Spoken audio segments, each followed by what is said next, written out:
What if Samsung is about to completely redefine the foldable smartphone space with not one, not two, but three brand new devices on the horizon? Today, we're diving deep into some massive leaks surrounding Samsung's upcoming foldable lineup. And honestly, there's a mix of exciting upgrades and a few letdowns you need to know about.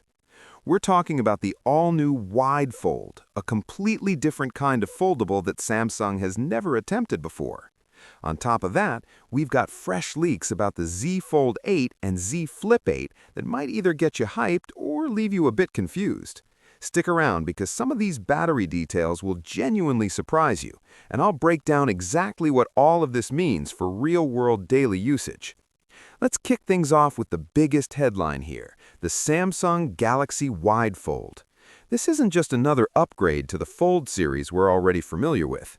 According to Digital Chat Station, a well-known and reliable Chinese tipster, Samsung is working on something entirely new. The Wide Fold is expected to feature a 7.6-inch main display, which might sound similar if you know current Fold models. But here's where things take a turn. This device is rumored to have a much wider aspect ratio. Think about it this way. Instead of unfolding into a near square display like current foldables, this one could open up more like a compact laptop screen. That wider layout could completely change how you use your phone. Watching YouTube, streaming Netflix, or even multitasking with two apps side by side could feel far more natural.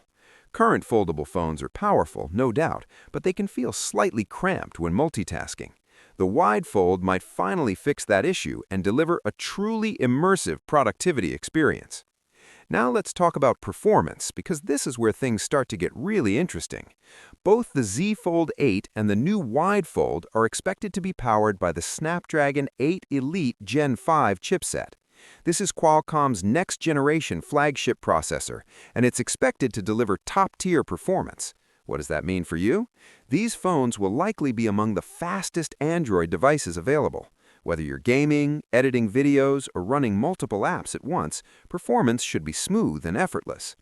Even better, this new chipset is rumored to be more power efficient than previous generations, and that leads us directly into the battery conversation, where things get a bit mixed.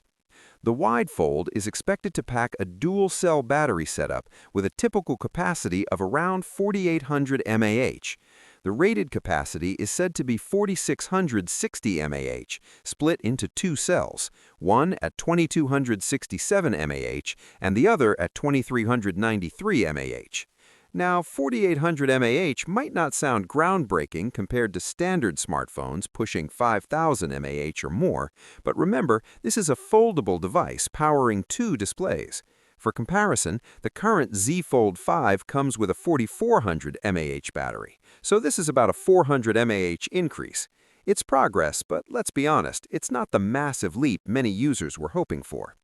In real-world usage, you'll likely get through a full day with moderate to heavy use.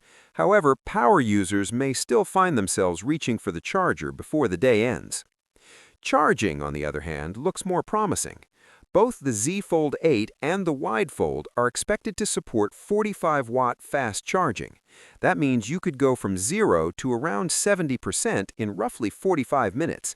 It's not the fastest compared to some Chinese brands pushing over 100 watts, but it's reliable and consistent, which is something Samsung tends to prioritize.